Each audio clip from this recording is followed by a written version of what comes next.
Imagine your mind as a giant laboratory. Every time you learn something new, you're building a mental experience, and the deeper that experience goes, the stronger it becomes. What separates a genius from an ordinary person isn't the size of the brain, it's the quality of construction. Pay close attention to me now, because what you're about to hear could forever change the way you learn. The secret to training your mind like a genius isn't about stuffing it with information. It's about building knowledge with structure, purpose, and full awareness. Think of a simple cube.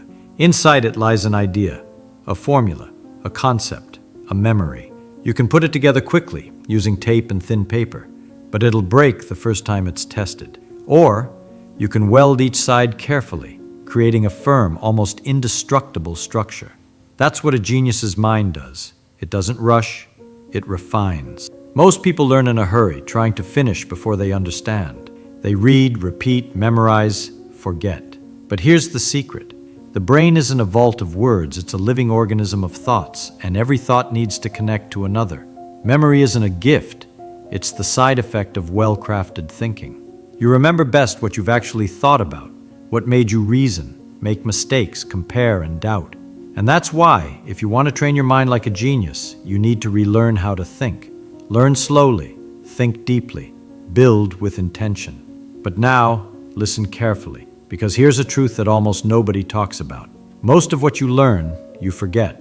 A week after studying something new, half of it disappears from memory. And that's not because you're stupid, distracted, or lazy. It's because your brain was designed to forget whatever it doesn't see as important. But there's a secret. The mind doesn't forget what is revisited with purpose. That's the first principle of a genius mind, the spacing effect. Every time you revisit an idea, your brain strengthens it, like a muscle being trained. The first time you learn it, the knowledge is fragile. The second time it resists. The third time, it starts becoming part of you. But here's what almost nobody understands. Repetition alone isn't enough. The difference between an average mind and a trained one lies in how it repeats. You can reread a text 10 times and stay the same. Or you can ask yourself once, what does this really mean? And never forget it again. That's why geniuses don't study longer, they study smarter. They turn every repetition into a new experiment. They don't review, they rediscover. Each time they revisit an idea, they try to see it from a new angle, a new context, a new question. And with every new review, the curve of forgetting flattens until it almost disappears. That's how knowledge becomes solid, enduring, and impossible to erase. Here's the key. You don't need to learn more. You need to review better. The secret is to spread your learning over time in small doses at different moments. The brain needs that space to reorganize its connections, like letting cement dry before adding another brick. A genius understands something most people ignore. To remember is not to repeat, it's to rebuild. And with each reconstruction, the brain creates new pathways until knowing becomes natural, automatic, almost intuitive. Now, imagine if I told you there's a second principle that makes the brain learn with less effort and retain knowledge for decades. This is where real mental training begins. Pay attention to me now, because here's what almost nobody has told you about learning. You don't learn when you listen. You learn when you create. It's what we call the generation effect. The human brain wasn't built to store information like a hard drive. It was built to create it. And every time you create something out of what you've learned, something deep inside you changes. Imagine you're putting together a puzzle. If someone hands it to you already done, you look at the picture, understand it, and forget it. But if you build it yourself, piece by piece, your brain records every attempt, every mistake, every guess. You didn't learn the image, you built it inside your mind. And that's what makes it part of who you are. That's why geniuses aren't people with better memories. They're people who participate more in their own thinking. They don't repeat words, they manufacture meaning. When they read something, they stop and ask, what does this really mean? How would I explain it to someone else? And at that very moment, the brain lights up. Thousands of new connections form. And what was once just information becomes living knowledge. If you want to train your mind like a genius, stop consuming passively. Rewrite ideas in your own words. Explain them out loud. Ask questions that make you uncomfortable. Create strange analogies. Imagine the concept in a completely different context. The more mental effort your brain makes to arrive at an answer, the stronger that knowledge becomes. Learning is like lifting weights. The more cognitive strain, the stronger your memory muscle grows. And that's where most people fail. They want to learn fast, without friction, without thought. But learning without effort is learning that slips away. Now, imagine something fascinating. If you applied this principle, creating instead of repeating, with just one small change every day, your brain would start to transform. And that's where the next secret comes in. How to test what you truly know. Not to pass a test, but to discover whether your mind is getting stronger or just more confident. Now imagine this simple scene. You study, you understand, you think you know, and then someone asks a question, and suddenly, what felt solid collapses. That's the moment your brain reveals the truth. You didn't really learn, you only recognized the content. And that's why the third principle of a genius mind is the testing effect. Geniuses never trust the feeling of I know. They test what they know, not to get grades, but to see if the knowledge survives outside their heads. When you try to recall something without looking at your notes, the brain switches into survival mode. It searches through your connections, rebuilds the paths, and tries to access the information through different routes. It's in that process, the struggle, that memory becomes stronger. Not when you read, but when you reach. Learning is like walking in the dark. The more times you try to find the path, the more familiar it becomes. That's why recalling is more powerful than reviewing. Reviewing is looking at the map. Recalling is walking the territory. The greatest thinkers do this constantly. They don't memorize formulas. They challenge themselves with questions. What if I change this? What if I explain it differently? What if I got it all wrong? Those questions are the hammers that forge understanding. You want to know if you've truly learned something? Try to explain it, without looking. If you get stuck, perfect. That's your brain showing you where the foundation is weak. Mistakes aren't signs of stupidity. They're signs of reconstruction. Every failure is an adjustment point, a chance to reorganize your mind. When you learn this way, knowledge stops being a loose memory. It becomes a network of living ideas. And the more connections you build, the harder it becomes to ever forget. Now, imagine if you could combine all these principles, reviewing with purpose, creating to understand, and testing to solidify, into a single way of thinking. The result would be a mind that doesn't just learn, but thinks on a higher level. And that's exactly what comes next. Pay close attention, because what I'm about to tell you is the turning point between ordinary learning and extraordinary thinking. The fourth principle of a genius mind is higher order thinking, the kind of reasoning that transforms facts into wisdom. Most people learn in a straight line. They see something, grasp the basics, repeat it, move on. But great thinkers, the true geniuses, don't stop there. They ask, how does this connect to everything else? They link ideas. They see patterns. Imagine knowledge as a vast map. Every concept you learn is a single point. If you learn dozens of disconnected things, you'll just have dots scattered in the void. But when you start connecting them, something magical happens. Meaning emerges. And meaning is what creates real memory. That's why when you truly understand an idea, it doesn't stay trapped in one context. It spreads. It blends with other ideas. It builds mental bridges that no one else can see. That's how creative thought is born. A genius doesn't memorize answers. They build mental models. And when a new problem appears, they don't panic. They ask, what structure can I apply here? They don't search for a memory. They search for a relationship. Here's the secret. The more connections you build, the easier your brain thinks. Learning at this level is like building a city of ideas where every street leads to another, and every intersection reveals something new. The problem is that most people live in small villages, while geniuses build mental metropolises. Now imagine what would happen if you combined all of this. Spacing that strengthens, creation that deepens, testing that corrects, and thinking that expands. That's the map of genius. But before you assume it's talent, here's the truth. It's conscious practice.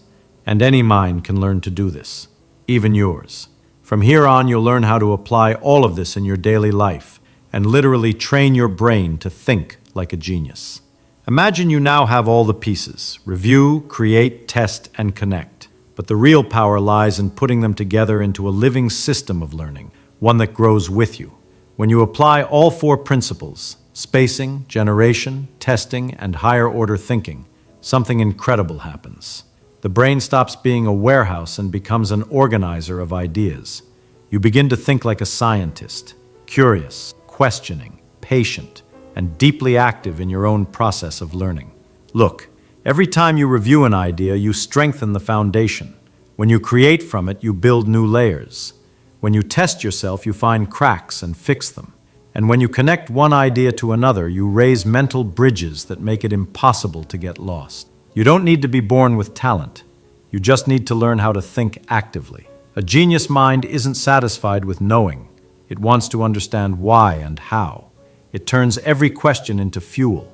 And the most fascinating part is that the more you practice this cycle, the less effort it takes. Learning becomes enjoyable, almost automatic. The brain starts making connections on its own, and suddenly, understanding new things feels natural. But there's one last step, the element that turns this whole system into something alive and unforgettable. It's the principle that separates the student from the master, the curious from the wise. And it starts with one simple question. How could I teach what I've learned in a way that even a child would understand? Now imagine this. You've just learned something new. You understood it, took notes, reviewed, tested yourself, but there's still one question that defines whether the learning is truly yours or just borrowed. Could you explain it simply? That's the real test of genius. It's not about sounding smart or using complex words. It's about making the difficult obvious. This is the Feynman method. He believed that if you can't explain a concept simply, you don't understand it well enough. And that changes everything. When you teach, the brain organizes the chaos. It must decide what's essential, what comes first, what connects to what. In that process, you begin to see gaps, inconsistencies, holes you never noticed before. And when you fill those gaps with new insights, knowledge transforms into wisdom. That's why teaching is the highest form of learning. When you try to put your understanding into words, the brain becomes sharper, clearer, more conscious. And memory, once fragile, now anchors itself in meaning. There's no more memorizing. There's living understanding. So if you want to train your mind like a genius, do this. Explain what you've learned, even if it's to no one. Talk out loud, draw it, record yourself, write short explanations, because the act of explaining is the act of thinking out loud, and thinking out loud builds the architecture of a brilliant mind. The secret isn't knowing everything, it's learning to think about what you know. Geniuses don't have bigger memories, they have better mental models. They see connections where others see confusion. They see the invisible because they've trained their eyes to notice it, and now you know how to do the same.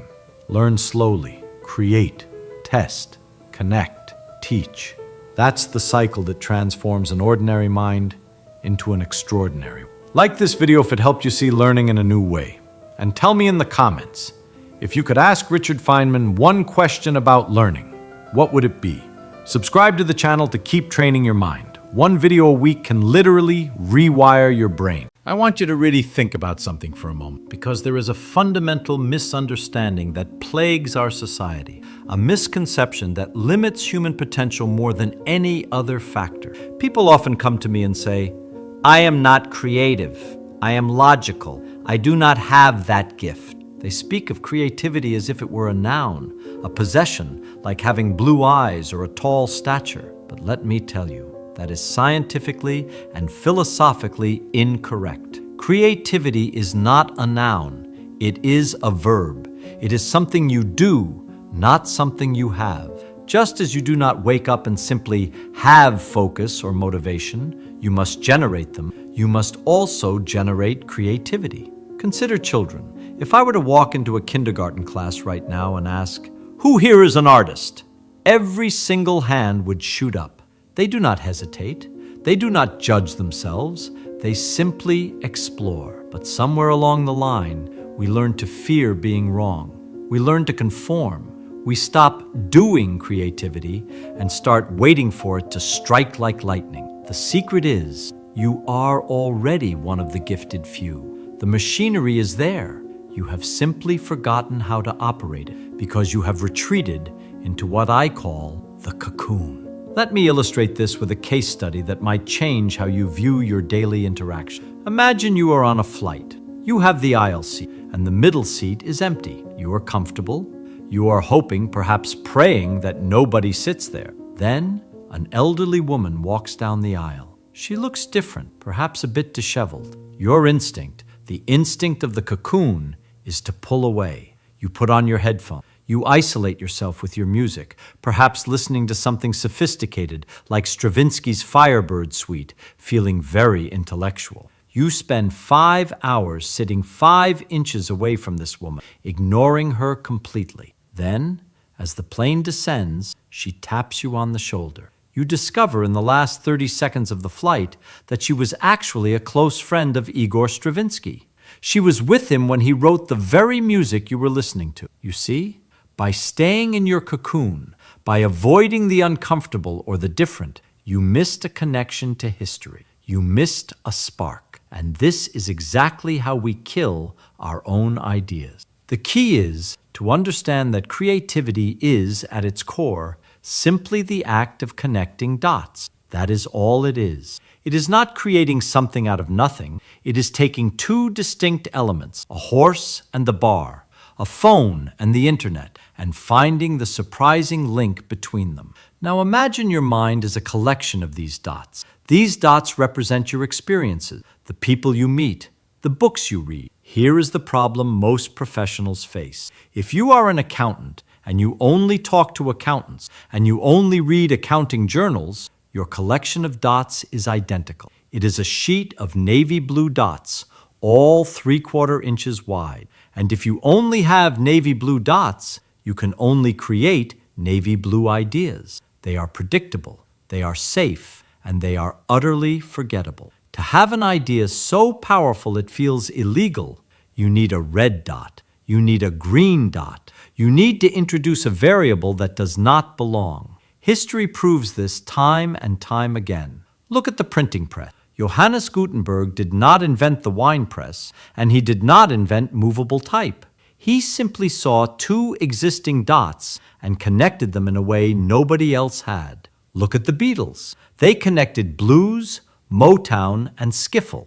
This is why innovation almost always comes from outside the industry. If you are inside the automotive industry, you are taught the limitations of that industry. You need an outsider, someone like Elon Musk, for instance, to look at the problem without those pre-existing limitations and ask a different question. You need to understand this. The quality of your output is determined entirely by the diversity of your input. You must become a dot collector. You have to consciously crack that cocoon. Instead of looking at a problem with your standard logical toolkit, you need to ask, how would a biologist solve this? How would a musician approach this? But collecting the dots is only the first step. It is the raw material.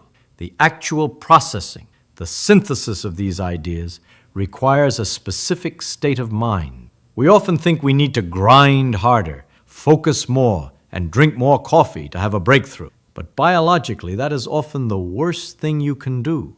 The brain states required for execution are not the same as the brain states required for imagination.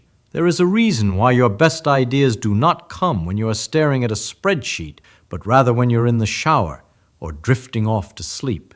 We need to talk about how to access those states on command. We need to talk about how to turn your brain into a laboratory that works for you, even when you are not consciously trying. Because once you have collected the dots, you need to know how to let them collide. So, now that we have talked about collecting these dots, these little pieces of the puzzle, we run into a bit of a problem. You see, you can have all the dots in the world. You can have a head full of facts and experiences, but if you don't know how to mix them, they are just clutter. It's like having a garage full of car parts, but no mechanic to put them together. The engine won't run.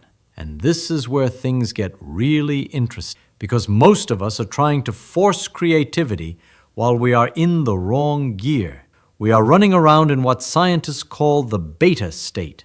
That is when you are wide awake, alert, stressed, trying to get things done.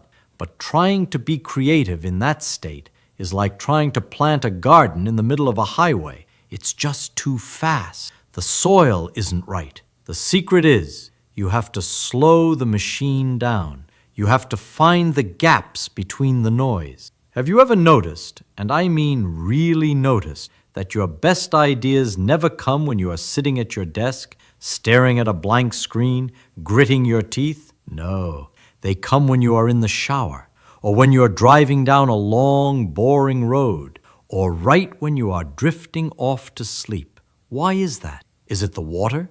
Is it the soap? No, it's the brain wave. When you relax, when you step away from the problem, your brain shifts down into alpha or theta states. The critical guard at the door takes a coffee break, and suddenly, all those dots you collected starts floating around and bumping into each other. That is when the magic happens. I want to tell you about Albert Einstein. Pretty smart guy, right? He knew this. He understood that he couldn't just think his way to a breakthrough using logic alone. So he had this trick, this little game he played with his own biology. He would sit in his favorite chair to take a nap, but he would hold a rock in his hand, and on the floor, right beneath his hand, he would place a metal plate. He would let himself drift, drifting down from being awake into that twilight zone, that theta state, where the dreams start to mix with reality. And just as he fell asleep, his hand would relax, the rock would fall. Clang! It would hit the plate and wake him up. He didn't want to sleep. He wanted to surf the edge of sleep, because right there, in that slippery moment between waking and dreaming, that is where the genius lives. You need to understand this. You have a supercomputer between your ears, but you are only using it when the monitor is on. You are ignoring the background processing. We spend, maybe 20 years of our lives sleeping? And 3 to 5 years of that is just dreaming. Most people treat sleep like a waste of time. They think it's just a shutdown mode, but it's not. It's a work mode. History is filled with people who knew how to use this illegal power. Mary Shelley? She didn't sit down and logically deduce the plot of Frankenstein. She dreamt it. Paul McCartney? The melody for Yesterday, one of the most covered songs in history, he woke up with it playing in his head. The periodic table of elements? A chemist saw the structure in a dream. They weren't just lucky. They were using a different operating system. So, how do you do it? How do you actually program this computer instead of just hoping for a random glitch of brilliance? It starts with intention. You know how, if you have to catch an early flight, say at 4 a.m., you set your alarm, but you wake up 2 minutes before it goes off? You have done that, right? We all have. That is your brain following a command you gave it hours ago. It has an internal clock. Well, if your brain can wake you up at a specific time just because you asked it, what else can it do? The key is to give it a job before you clock out. Before you go to sleep, instead of scrolling through social media and filling your head with garbage, ask yourself a question. How do I solve this problem? How can I make this better? Don't try to answer it. Just ask it. Drop the pebble in the pond and walk away. Questions are the answer. If you ask a different question, you get a different answer. If you ask, why is this so hard? Your brain will give you a list of reasons why it sucks. But if you ask, what is the one thing I haven't tried yet? Your subconscious goes to work. It spends the next 8 hours digging through that pile of dots you collected, looking for a connection. But then, and this is where everyone fails, this is where the tragedy happens. You wake up. You are in that beautiful groggy theta state. The ideas are there. They are bubbling up like fresh water. And what do? You reach for your phone. Boom, gone. You flood your brain with emails, texts, bad news, other people's lives. You kick yourself out of the creative state and slam right back into that stressed out beta state. You are reacting to the world instead of creating it. You have to protect that first hour. You have to be jealous of it. Keep a journal by your bed. Capture the gold before it evaporates. Because, really, creativity isn't about adding more stress. It's about removing the interference. It's about asking the right question, stepping back, and letting the machine do what it was built to do. It's not magic. It's engineering. You are engineering your own biology to produce genius. And frankly, It is a lot more fun than staring at a blank wall waiting for lightning to... Now, once you have the dots and you have the state of mind, there is one more piece, the execution. Because you can dream up Frankenstein or the iPhone, but if you don't know how to put it into the world, it's just a ghost. And this is where we have to talk about courage and being willing to look like a fool. This is where we have to talk about the thing that stops almost everyone. You can collect all the dots in the world. You can have the most diverse, colorful collection of experiences. You can be a physicist who paints and studies ancient Greek poetry, and you can have the best morning routine in existence. You can do the Einstein trick with the rock. You can write down your dreams, but it all means absolutely nothing. Zero. If you don't have the courage to look like a complete idiot. I mean it. You have to be willing to look foolish. Because, think about it. A creative idea, by definition, is something new.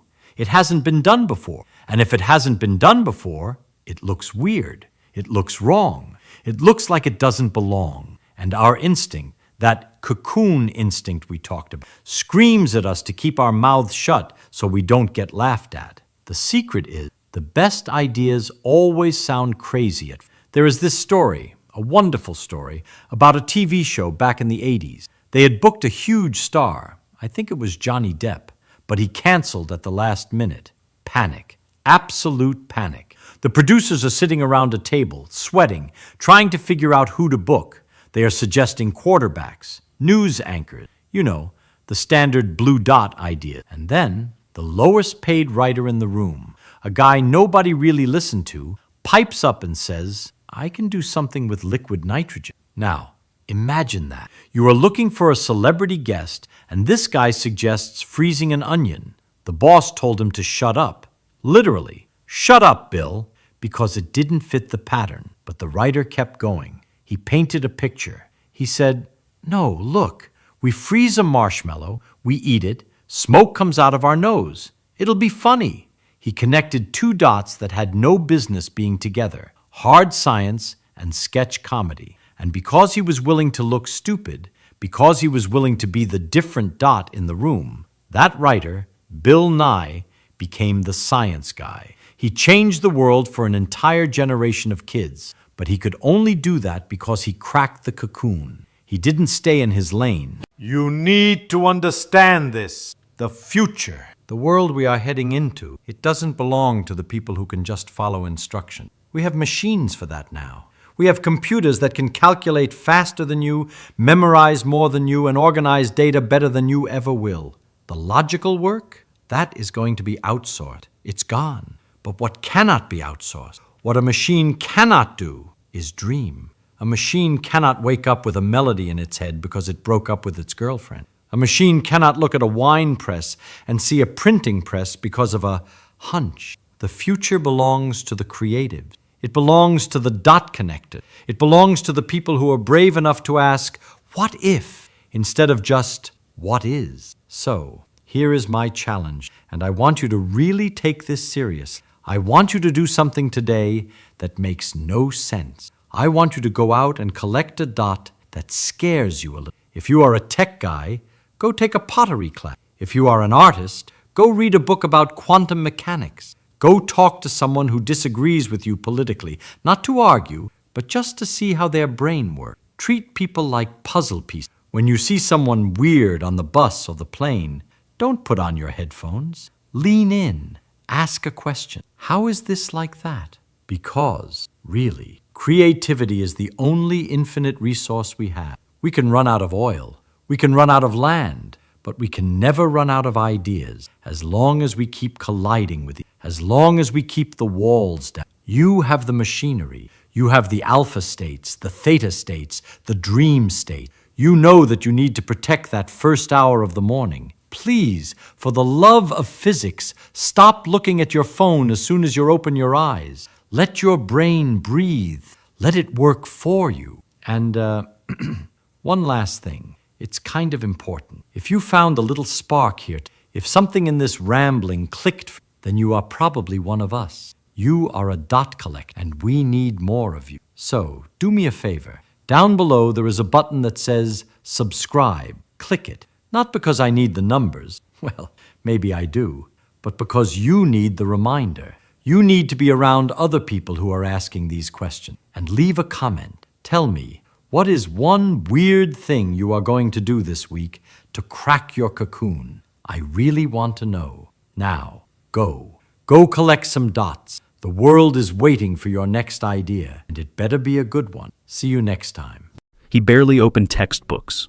While his classmates pulled all-nighters in the MIT library, surrounded by towers of notes and highlighted pages, Richard Feynman was playing bongo drums in a jazz bar. He'd show up to lectures late, sometimes not at all. His study group? He didn't have one. And when the Putnam exam landed on his desk, the exam that made valedictorians cry and reduced straight-A students to the puddles of self-doubt, Feynman finished in half the time with a perfect score. His classmates, the ones who'd sacrificed sleep and sanity, who'd memorized every formula and filled notebooks with practice problems, most of them failed. Something was deeply, fundamentally wrong. Not with Feynman, with everything they believed about learning. This comes directly from Feynman's own accounts in Surely You're Joking, Mr. Feynman, and verified stories from his years at MIT and Princeton. The details that follow aren't motivational myths. They're documented patterns from one of the 20th century's greatest physicists. What Feynman discovered about learning at 19 would take cognitive scientists 4 decades to prove. But he knew at the moment he noticed something strange about the students around him. MIT in 1936. The physics building at 2 in the morning. A dozen students hunched over problem sets, their eyes bloodshot, their hands cramping from hours of calculations. They'd been there since dinner, some had been there since lunch, and they were stuck, genuinely, desperately stuck, on a problem their professor had assigned that morning. Enter Feynman, strolling in around 2 a.m. after a date, whistling something off-key. He glanced at the blackboard where they had written the problem. 30 seconds of silence. Then, "Oh, that's just..." And he walked to the board, wrote out the solution in 4 lines, and walked out. The whole interaction took maybe 90 seconds. The students stared at the board, then at each other. Then one of them, a guy named Welton who'd spent 6 hours on that problem, said what they were all thinking. How is that possible? They concluded Feynman was a genius, a freak of nature, someone born with a brain that worked differently. They were wrong, but they wouldn't realize how wrong until much later. Because what looked like effortless brilliance was actually something else entirely, something that made Feynman uncomfortable when he first noticed it in himself. Here's what actually happened that night. Feynman had seen a similar problem 2 years earlier. Not the same problem, similar. And back then, when he'd first encountered that type of physics problem, he'd spent hours not solving it, but understanding it. He'd drawn pictures. He'd made up a story about balls rolling down hills. He'd explained it to his younger sister using oranges and a ramp made from a textbook. He'd broken it down until a 12-year-old could grasp the core concept. And now, 2 years later, when a variation of that problem appeared, his brain didn't have to work hard. The pattern was already there, built into his intuition. But what nobody knew, including Feynman himself at first, was that his laziness was actually the most effective learning technique ever documented. He just thought he was being efficient. The real revelation came during a quantum mechanics lecture in his junior year. Professor Morse was explaining something called the Dirac equation, one of the most beautiful and confusing pieces of physics ever written. Feynman copied the equations into his notebook like everyone else. He followed the mathematical steps, and at the end of the lecture, he understood nothing, not a single conceptual thing. He could manipulate the symbols, sure. He could plug numbers into the formula. But if someone asked him what the equation actually meant, what it was saying about reality, he had no answer. This moment, this specific moment of confusion, was where most students shrug and move on. The exam only asks you to use the formula, not understand it. So, why waste time? But Feynman felt something else, excitement, because he'd just caught himself doing the thing he hated most, pretending to understand something he didn't. That night, he went back to his dorm and did something strange. He took out a blank piece of paper and tried to explain the Dirac equation to an imaginary freshman who'd never taken quantum mechanics. He got about 2 sentences in before he hit a wall. He didn't understand what spinor meant. Not really. He'd memorized the definition, a mathematical object that transforms in a particular way under rotation. But that was just words. He couldn't visualize it. He couldn't explain why it mattered, so he backed up. Way up, he started with, okay, what's an electron? And then, what do we mean by spin? And then, why do we need this mathematical machinery in the first place? Each time he hit something he couldn't explain simply, he'd stop and wrestle with it until he could. This took him 8 hours, for one equation. His roommate thought he was losing his mind, but something happened during those 8 hours. When Feynman finally understood the Dirac equation well enough to explain it simply, he noticed he'd learned 5 other things he hadn't intended to learn. The foundations he had had to rebuild to understand spine errors gave him insight into problems he hadn't even encountered yet. It was like strengthening a muscle you didn't know you had. Suddenly, other movements became easier too.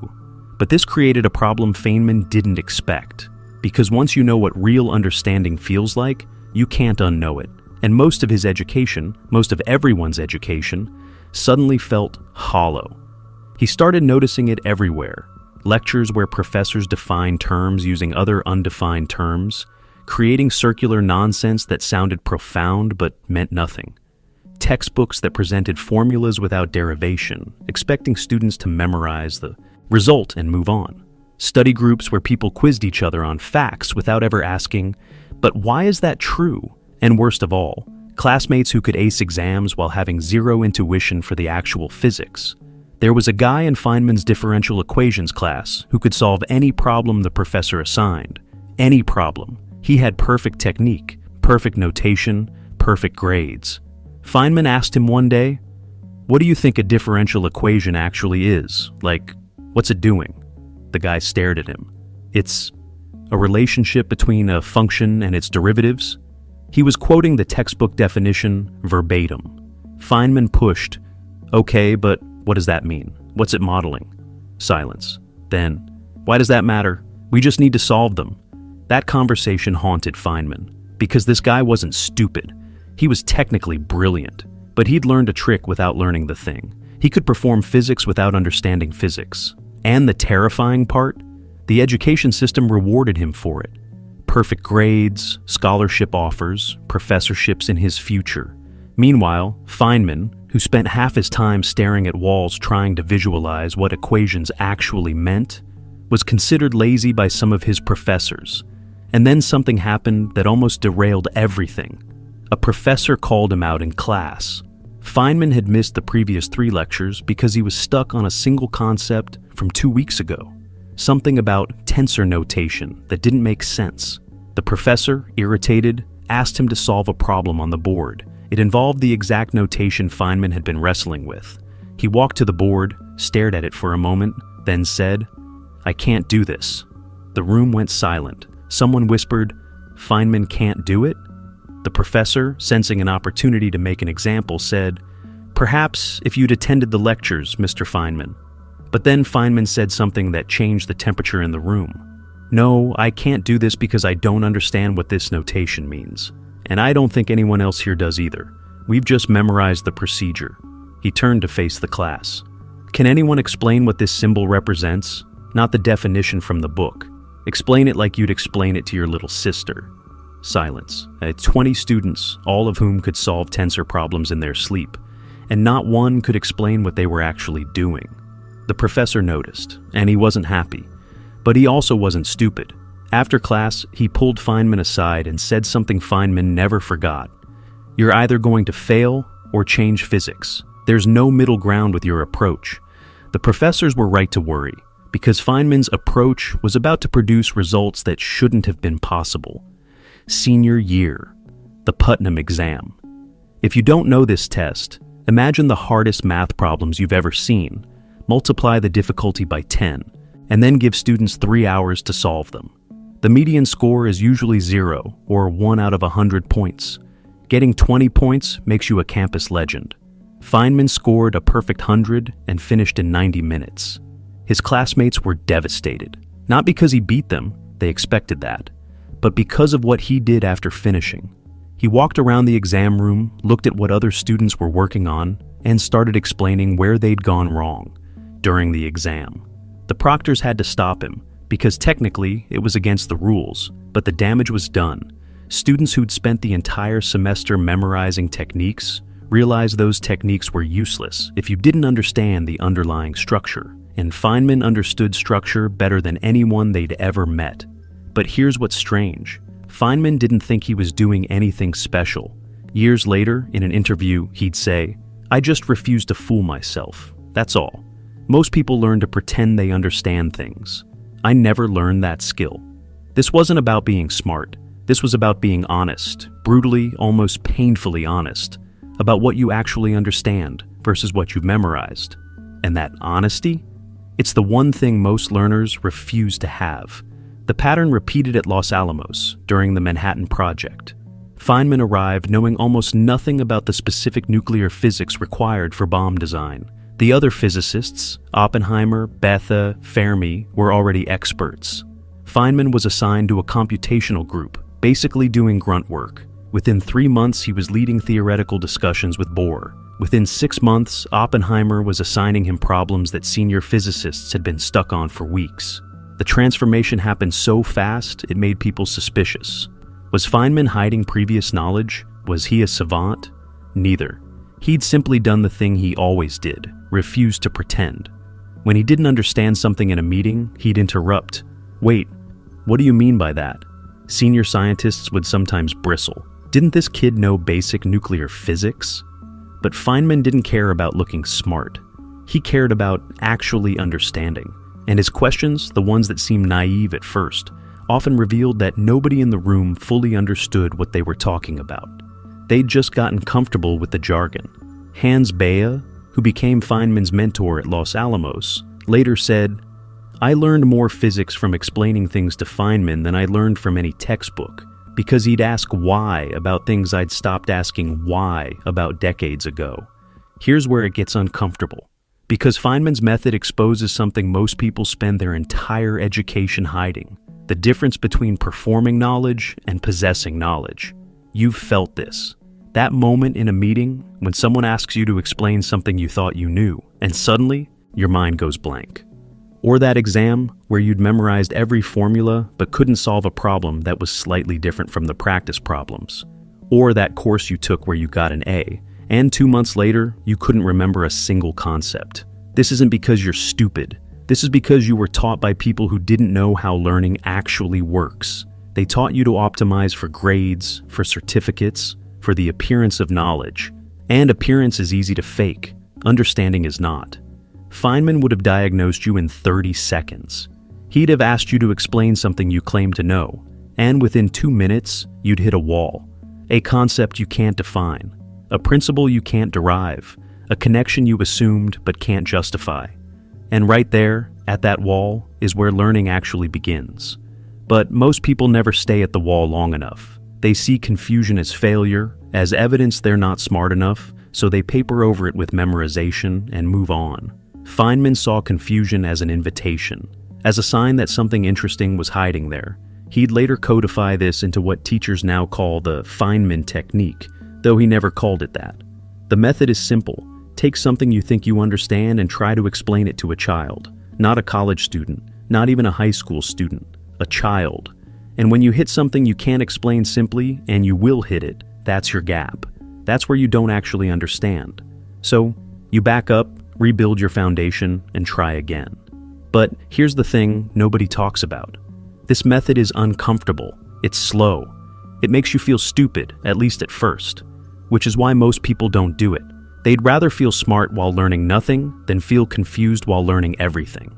The education system makes this worse, because everything about how we structure learning is designed to hide confusion, not expose it. Lectures present clean narratives that skip over the messy parts. Textbooks show finished solutions without the 20 failed attempts. Exams test recall, not understanding. So students learn to play the game, memorize, regurgitate, forget, repeat. And then they wonder why nothing sticks, why they can pass tests but can't apply anything, why they feel like frauds in their own careers. Feynman watched this pattern for decades, and it broke his heart. He'd be invited to review textbooks for California schools, and he'd find books that were hundreds of pages of definitions with zero understanding. He'd visit physics departments and find graduate students who could derive quantum field equations but couldn't explain what a field was. He'd talk to CEOs who'd paid fortunes for executive education but couldn't explain the core concepts of their own businesses. In 1974, giving a commencement address at Caltech, he told graduating students, "The first principle is that you must not fool yourself, and you are the easiest person to fool." He was talking about scientific integrity, but he was also talking about learning, because every time you pretend to understand something you don't, every time you highlight a passage without thinking about it, every time you memorize a formula without deriving it, you're fooling yourself. And that self-deception compounds. It becomes a habit, until one day you realize you've spent years learning things you don't actually know. This isn't just about exams. This is about your career, your confidence, the quiet voice that wonders if you're actually competent or just good at pretending. Because here's the uncomfortable truth. Most professionals are faking it, not because they're lazy or stupid, but because they were taught to fake it. They learned to speak the language of their field without understanding the grammar. They learned to recognize patterns without understanding the principles. And as long as nobody asks them to explain from first principles, they get away with it. Until they don't. Until they're in a meeting and someone asks a basic question they can't answer. Until they're managing a team and realize they don't actually understand the work they're managing. Until they're stuck in their career because they never built real foundations, just memorized enough to pass the last test. Feynman's gift wasn't his intelligence. Plenty of people at MIT were as smart as him.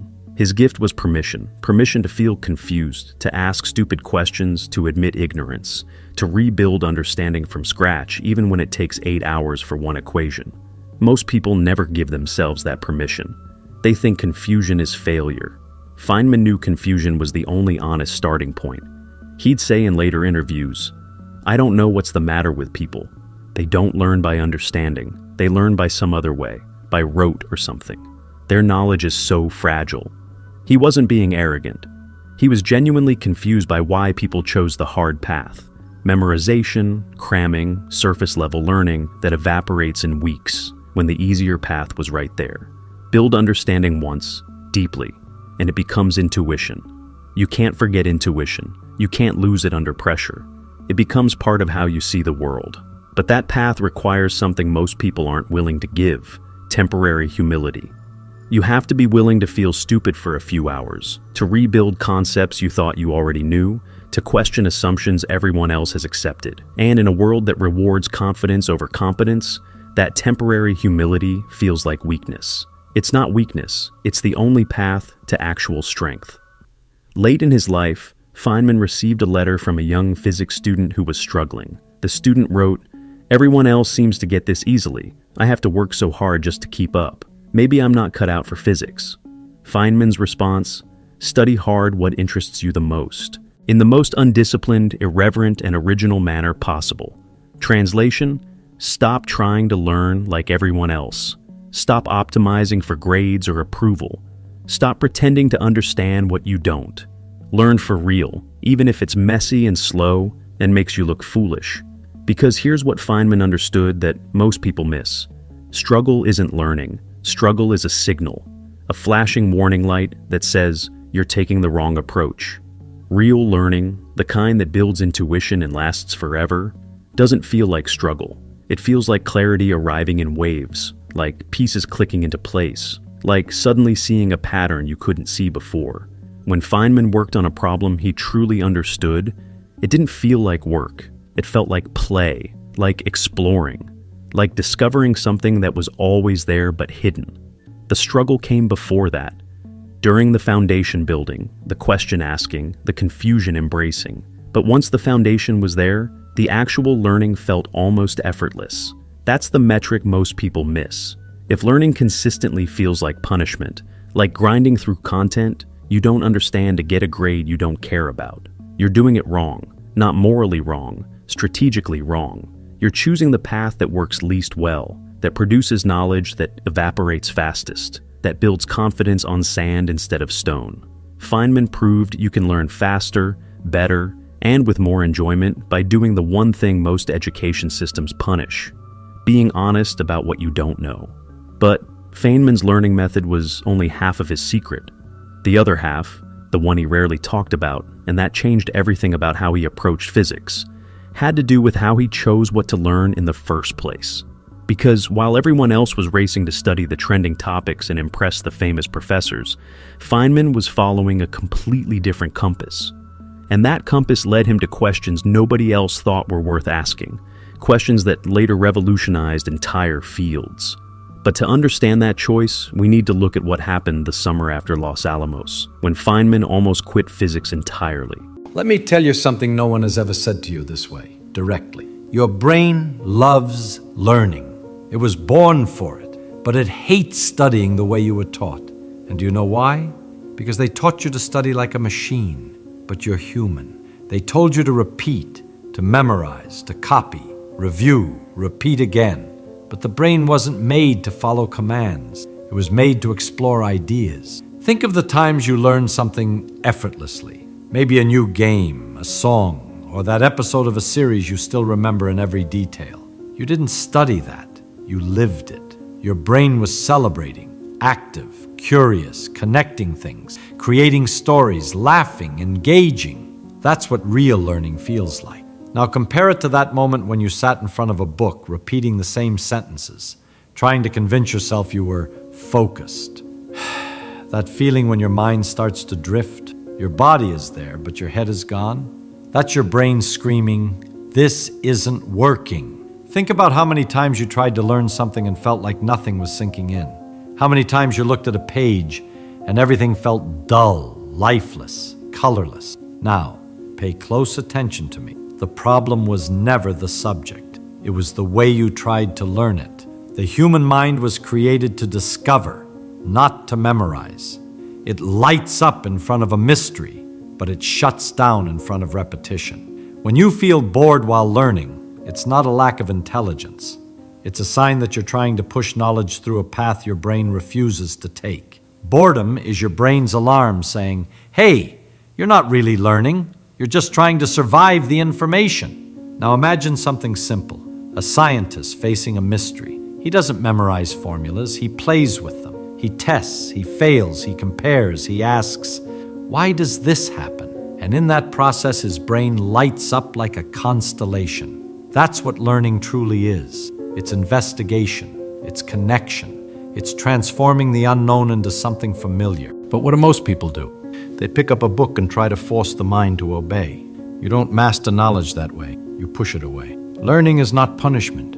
It's the most fascinating game ever created. But you only discover that when you stop studying like a robot and start thinking like an explorer. The secret is curiosity.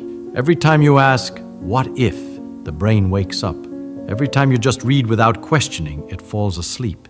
You don't need more discipline. You need more discovery. So next time learning feels boring, don't run from it. Ask yourself, what am I doing wrong in this?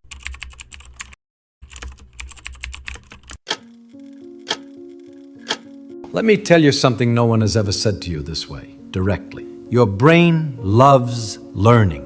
It was born for it, but it hates studying the way you were taught.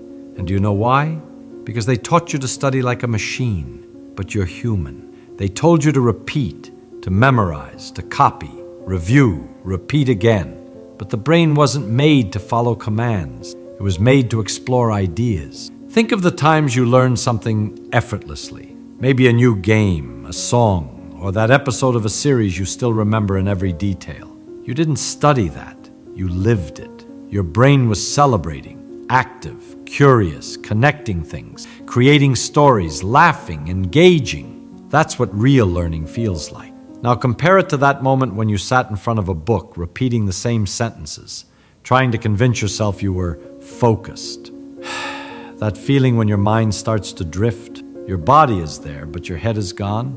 That's your brain screaming, "This isn't working." Think about how many times you tried to learn something and felt like nothing was sinking in. How many times you looked at a page and everything felt dull, lifeless, colorless. Now, pay close attention to me. The problem was never the subject. It was the way you tried to learn it. The human mind was created to discover, not to memorize. It lights up in front of a mystery, but it shuts down in front of repetition. When you feel bored while learning, It's not a lack of intelligence. It's a sign that you're trying to push knowledge through a path your brain refuses to take. Boredom is your brain's alarm saying, "Hey, you're not really learning. You're just trying to survive the information." Now imagine something simple. A scientist facing a mystery. He doesn't memorize formulas. He plays with them. He tests, he fails, he compares, he asks, "Why does this happen?" And in that process, his brain lights up like a constellation. That's what learning truly is. It's investigation. It's connection. It's transforming the unknown into something familiar. But what do most people do? They pick up a book and try to force the mind to obey. You don't master knowledge that way. You push it away. Learning is not punishment. It's the most fascinating game ever created. But you only discover that when you stop studying like a robot and start thinking like an explorer. The secret is curiosity. Every time you ask, "What if?" the brain wakes up. Every time you just read without questioning, it falls asleep. You don't need more discipline. You need more discovery. So next time learning feels boring, don't run from it. Ask yourself, what am I doing wrong in this process? Because boredom is not the enemy. It's the teacher showing you there's a better way to learn. The problem isn't the content, it's the method. You're not dumb. You're just using the wrong tool for the right task. It's like trying to fly a plane by pushing it with your hands. Of course it feels exhausting. Of course it feels useless, because it is. You were conditioned to believe that effort equals learning, but effort without direction is just waste. True learning happens when you're curious, when your brain wants to know what comes next, when you're playing with knowledge, not fighting against it. And the most beautiful part? This isn't a gift, it's a habit. You can reignite that love for learning. All it takes is changing the way you approach ideas. Stop trying to study, start to understand. Stop trying to memorize, start to discover. You weren't born to memorize answers. You were born to ask the kind of questions that change the world. Let me tell you something that might completely change the way you see learning. The brain doesn't learn because it has to. It learns because it makes sense. Everything that feels hard or boring is really just something your brain hasn't connected yet to what you already know. And that's why sometimes you understand complex things effortlessly, but freeze when facing something simple. It's not a lack of intelligence, it's a lack of connection. Imagine your brain as a map. Each idea you've ever learned is a city. When new information arrives, your brain tries to draw a road, to link the new to what already exists. If it finds the path, boom, you understand. But if it doesn't, that new thing becomes an isolated desert, and that's where boredom begins to grow. Now take a breath and think. How many times have you looked at something and said, "This is useless"? Well, here's the truth. The problem isn't the subject. It's that you haven't yet seen why it matters. And here's the trick. Relevance isn't something you find. It's something you create. You can make anything interesting if you know how to connect it to your world. If you're learning biology, think about how your body is your own laboratory. If it's math, see how it organizes the chaos in everything, in money, in music, in the stars. When you give purpose to what you're learning, your brain lights up like a lamp. It says, "Oh, so that's what this is for." And in that moment, knowledge stops being a weight and becomes power. Listen closely. Everything that feels hard right now can become joyful once you find the right bridge. That bridge is built with curiosity, analogies, and the desire to see how every idea connects to your life. Learning is like building a puzzle. Sometimes you're not missing ability, just the right piece. And when it finally fits, you feel that spark inside. That's your brain celebrating discovery. So the next time something feels irrelevant, ask yourself, how can this help me understand the world better? Because the secret was never about escaping boredom. It's about turning boredom into curiosity. Now imagine something powerful with it. You're so immersed in what you're doing that you lose track of time. Hours pass and they feel like minutes. You're not hungry, not tired, not rushed, just deeply focused, light, alive. That's the flow state. It's that magical moment when your brain and your soul dance to the same rhythm. And guess what? That's when real learning happens. Because flow is your brain's natural way of saying, "I'm exactly where I'm supposed to be." But here's the problem. Almost no one knows how to get there because we spend our lives trying to force learning instead of falling in love with it. You can't enter flow by repeating meaningless phrases. You enter it when you feel you're discovering something real, when you sense progress, even if it's slow. Listen to me now. This matters. The brain enters flow when there is challenge and meaning at the same time. If it's too easy, it gets bored. If it's too hard, it gets frustrated. But when something is hard enough to pull you and clear enough to guide you, you step into that state where everything begins to flow. That's where learning becomes pleasure, where exhaustion turns into energy, where curiosity becomes fuel, and time simply disappears. Want an example? Think about when you were a child, just playing. You didn't study to learn, yet you were learning all the time. Every attempt was an experiment, every mistake a discovery. You were in flow, naturally. You were living the experience, not chasing the result. And that's what most adults forget: the courage to play with knowledge, to experiment, to make mistakes, to enjoy the process. Because learning isn't about memorizing ideas, it's about living them. And flow is that moment when your brain finally remembers that learning is as natural as breathing. When you find this, studying stops feeling like a burden and becomes a beautiful addiction. You don't want to stop because you can feel yourself growing every second. And that's the kind of pleasure that turns ordinary people into extraordinary minds. Let me share a secret no school ever teaches. The best learners in the world aren't the ones who study the longest. They're the ones who know when to stop. Yes, stop. Because learning doesn't bloom when you force your mind. It blooms when you respect your own rhythm. The brain isn't a muscle made of steel. It's a living garden. And a garden doesn't grow because you pull the plants upward, but because you give them time and the right soil. So many people confuse productivity with exhaustion. They spend 10 hours trying to learn, but only truly understand during the first 2. And after that, the body stays, but the mind drifts away. You felt it. That moment when you read the same sentence 5 times and still can't understand a thing? That's your brain asking for rest. And what do most people do? They ignore it, they push harder, and they kill the joy of learning.